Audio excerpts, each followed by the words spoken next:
Hey, it's Mazzy and welcome back. Today I want to talk about an amazing box set, and that is Wattstax 72, the complete collection.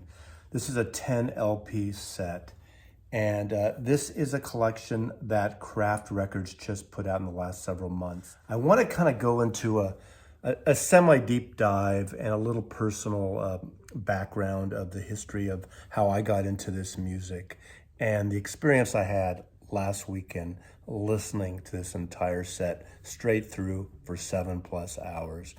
I'm very familiar with Wattstax, not the complete series, but the 1972 album and the subsequent movie. Now, I want to go back in time to my growing up in San Francisco, which I frequently do on this channel, to going over my friend's house, Larry. Larry was my drummer. I call him my drummer, and he would call me his guitar player, because from literally 12, 13 years old, we were in a band together and played in a band in San Francisco in the Bay Area all through junior high school and slightly beyond. And you know, the radio at the time, obviously top 40 radio, we had KYA, we had KFRC, and we had K-Soul, the soul station in Oakland. And it was really a mix. Aside from K-Soul, which was strictly a soul station, the top 40 stations, like in most America, weren't as segregated as things seem to be today.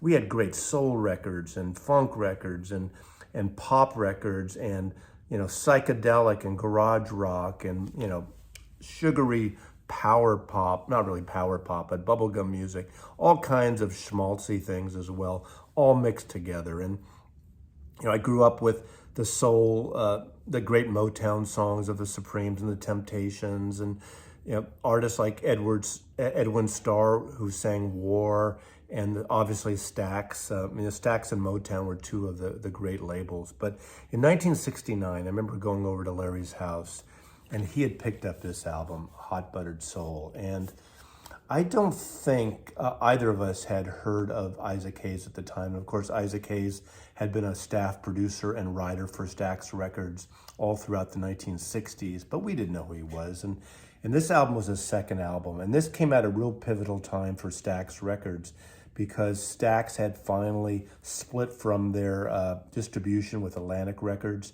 and lost their entire catalog. And Al Bell, the president, the originator of Stax Records, encouraged all the artists to do solo projects and new projects. And the first album that Isaac Hayes had done bombed. But this album, I mean, you get these young rock and roll white guys like us getting into this album in 1969, 14-year-olds listening to this album. And this was so different. Of course, we were into the psychedelic music, the sounds of San Francisco, the Beatles, the Stones, but psychedelia was a big thing. But there was a funkiness and a little bit of jazz fusion, I guess you would call that, like Miles Davis in a silent way at that period of time, which we were kind of dipping our toes into. And what was great about this album, there were some songs we knew, but on face value, when you first listened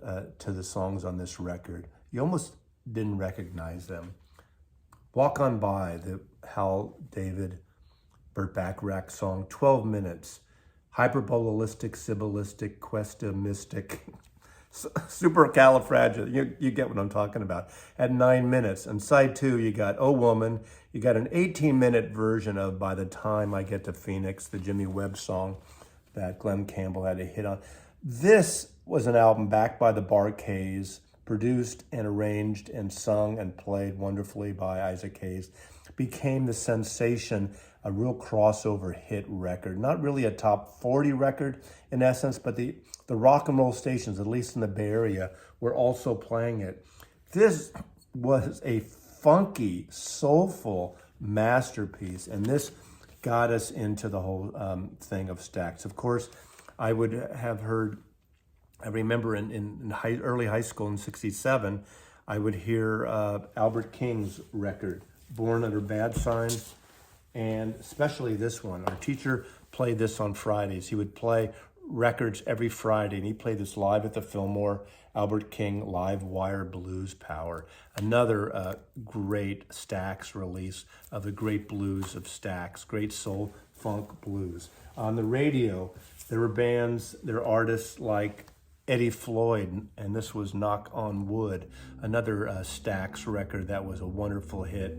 And of course, the great pop hit B.A.B.Y. by Carla Thomas, and the wonderful things she did on Stax Records. So I'm kind of gonna go through this box set, the Wattstax The Complete sessions, talk about the album, the release, and my experience with this. And again, with Stax, at this point when this came out, the biggest artist on Stax was Isaac Hayes. The previous year, he had recorded the soundtrack to Shaft, which won Grammys, won Oscars for musical score, and was a fantastic, it was huge. I remember in 1971, our high school humanities class, the juniors and seniors, went on a field trip to Fillmore Street. This is before Upper Fillmore was gentrified at all, to the Clay Theater on the corner of Fillmore and Clay, small neighborhood movie theater.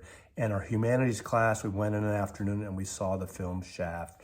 Of course, it was a combination that was a dramatic, a wonderful film. Also, our photography classes would go too because of the director, Gordon Parks, who was an amazing American photographer, African-American photographer, who directed Shaft. And I remember to this day that, and of course, buying the soundtrack to Shaft at that time as well.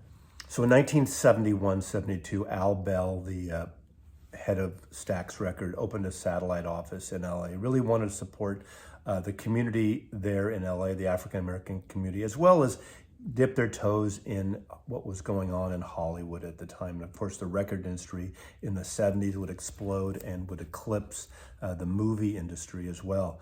But because of an incident that happened in 1965 when an African-American black driver was pulled over by a white policeman, we're kind of emulating what happens today, and a huge riot broke out in Watts, and Watts just literally burned. And unfortunately, this was, what, 6-7 years later when the Wattstax concert was conceived. In essence, it was sort of conceived somewhat as a black Woodstock. And the interesting thing of that too, I remember in 1970, that summer of 70, with that multi-record Woodstock soundtrack, sitting in Larry's room listening to it.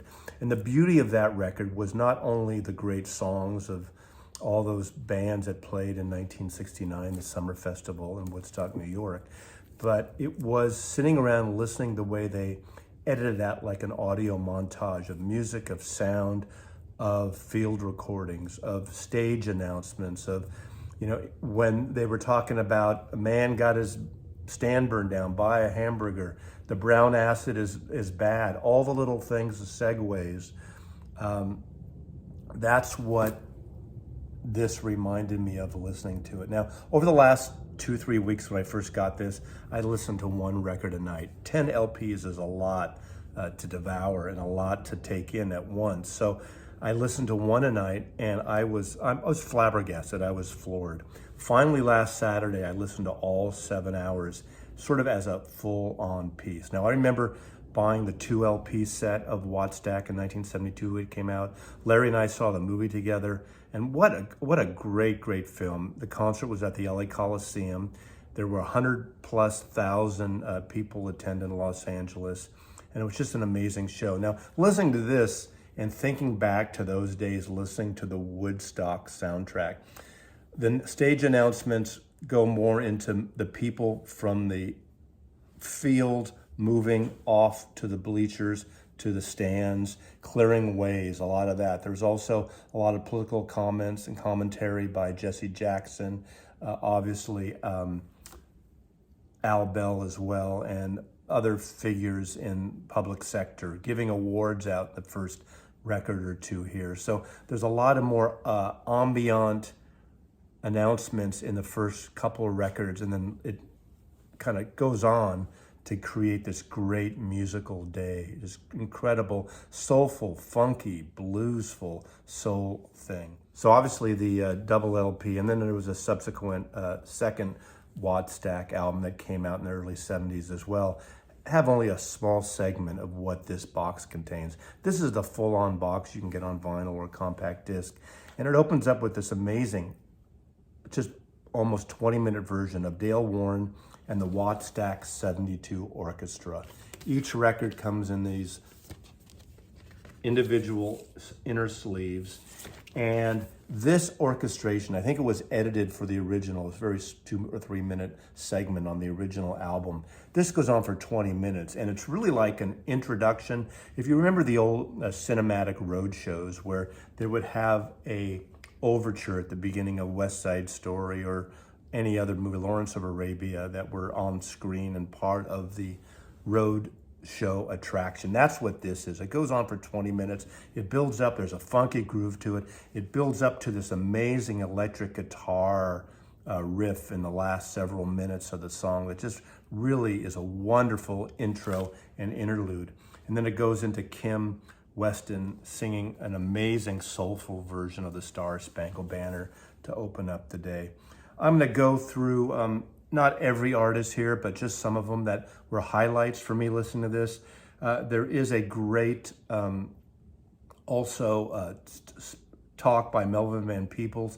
Again, another artist I was a huge fan. He became obviously he's a poet, a producer, a filmmaker. He did a great record on A&M Records called Rare Soul that someone needs to reissue. I'm looking at you, Kraft. I know that's A&M Records, but Rare Soul by Melvin Van Peebles. So there's a lot of these great introductions, but then it goes into one of the most brilliant sets of this package is the Staple Singers. Of course, I'm a big fan of the Staple Singers. I do have the craft box that they put out several years ago that is highly recommended. Of course, this is an amazing set. They come from the gospel area. Of course, this is their big breakout hit, secular hit that crossed over with Respect Yourself. And with Pop Staples, the great vocal intensity of Mavis Staples, this is an amazing record. Just give you a little background here. The soul gospel offerings of the Staple Singers on this album are just stunning. The recordings are really good. They do have an ambient live sound to it because they're not studio, but I tell you, this was a mother. I blasted this record literally 7 hours straight. They start with Heavy Makes You Happy. They go into Are You Sure? They end up with Respect Yourself, and then I'll Take You There. Two great hits and great songs that we all heard back in the day and really crossed over and put them, way above everything else. After a proclamation of the city of Los Angeles making it Wattstax Day, they go into this really amazing series, some of which were on the original album, but obviously not this entire series. And it's a bunch of acts that are lesser known Stax acts, more in the gospel period, more the gospel side of Stax Records, called the Golden 13. And it goes from Hammond B3 organ sensibilities with this the house orchestra that was on stage, going into some really funky, amazing things and some great guitar riffs and amazing gospel vocals that I'm a huge fan of. That is a really stunner on this record. And that's something actually I put back and I played twice on two of the sides here on these sections. Again, every little record has these all images. Of course, you can see here that Isaac Hayes is prominently featured throughout this, as he was one of the probably the star of this whole day, the whole show. One surprise for me that just blew my mind was the Rance Allen Group. They were funky rockin' thing, and they do amazing version of Up Above My Head, a cover of the great Sister Rosetta Tharpe, the woman who probably single-handedly brought the electric guitar to the church, to the Pentecostal churches, and just rocked the house in those days. Find her music. Next is a highlight as well, it's the Bar-Kays. And of course, the Bar-Kays really started as sort of one of the Stax house bands backing Otis Redding. Of course, some of the members were killed in a plane crash with Otis. but they reformed and changed around. As I said, they backed up Isaac Hayes. They are killers. They are probably one of the most intense, soulful, funky rockin' sets on this entire package. And they do a series of 3 songs here, including a great rendition of Otis Redding's I Can't Turn You Loose. It rocks the house down. It brings the place down. It's an incredible version of that. Playing this album over one day was an amazing sensation, and I would have it cranked and do things around the house. I wouldn't always sit and listen to it, but every once in a while something would like pique my interest and I would crank it even more. And the next one was this 5-song set by Carla Thomas. I mean, really the queen of Memphis soul. Her big hit B.A.B.Y. in the early 60s. It just really crosses over from the girl groups to sort of this just wonderful funky soul. She's done covers with Otis Redding as well. And she ends up, she does Baby, B.A.B.Y., and this other hit of hers, Gee Whiz, and then I Have a God Who Loves. So there is a constant crossover with the soulful sounds of soul music, along with this great gospel sounds. Soon after that, we get a kick-ass performance by the blues man of the day, Albert King. Albert King's my favorite of the Kings. Obviously, they're not related, but this guy kicks it. This is the first one I really got into before BB. He is the one, Albert King, live wire blues power. Every day I got the blues, and he does this amazing set opening up with Matchbox Blues and goes into just 5-6 songs. Angel of Mercy, Killing Floor, a wonderful rockin' bluesy set that just really kind of kicks ass on this full day at Wattstax. As I said at the top of this video, I'm not going to go through every song here of that's on this massive 10 LP set. You can get a CD version of it. There are 2 record set versions of it. There are smaller scale versions of it. But any way you go, you have to check this out. And if you're a completist and if you're really entrenched in this music, I highly recommend this full 10-box set. But it really comes to a head with the star of the day. Again, it's about the people, about the neighborhood, about what was happening in Los Angeles, in Watts in the late 60s and early 70s. But it ends up with Isaac Hayes. And Isaac Hayes, again, was at the peak of his career. Everything he did, he comes out like the new Messiah, literally like the black Moses here. He comes out, introduced by the Reverend Jesse Jackson, and comes out and does this amazing ongoing set with his psychedelic soul wah-wah band, orchestrated backup musicians. He goes into the theme of Shaft, moves into Soulsville, and then a great rendition of Never Say Goodbye, a Clifton Davis song that is more of a low-key, sensual soul song, slow movement song. But again, what was great about Isaac Hayes, he reworked these songs, slowed them down, sexualized them, and twisted them around and made them his own. That was what Isaac Hayes' strengths was, that low baritone voice, that sexy demeanor, those chains and bare-chested costumes he would wear, and he comes out like he is the Messiah, and he literally is the Messiah this day. He also plays Part-Time Love, Your Love Is So Doggone Good, and a really great version of Ain't No Sunshine, the Bill Withers song that goes into Lonely Avenue. And of course, ends up with a blistering version of I Stand Accused. When you put together a massive 10 LP set like this, or CD box set, and it's specifically telling and showcasing music from one festival, from one event, you really have to put together a book that tells the story, that tells you a sort of a literary view of what happened, historic overview of the event. And it's really wonderful. Like, I read this entire book from front cover to back cover while I was listening to this all-day festival in my house last weekend. It starts and it talks about the Watts riots and what happened in 1965. It talks about Al Bell opening a satellite office in 71, 72 in Los Angeles for Stax Records, revitalizing how the label was revitalized since 1969, and how this concert came about. There's great essays, introduction by Al Bell, essays by various people involved in interviews, as well as an overview of how this show came about, how the artists were chosen, the music, the track list, and the expansive set of Wattstax.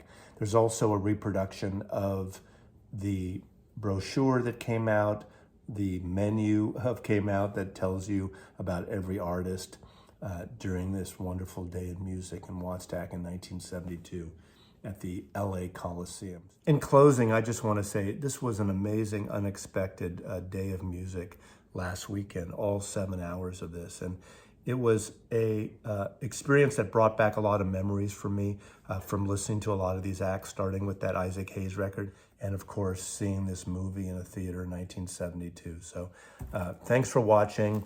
Any comments down there? That's what you do. Wattstax, and thanks for watching. Mazzy loves you.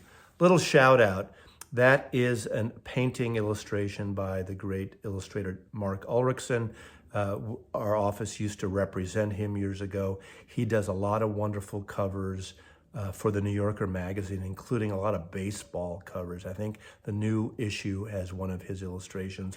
And he's into music a lot, has done a lot of jazz artists, and that's Duke Ellington that I acquired from him many, many years ago when we worked with him. So thanks again for watching. See you next time.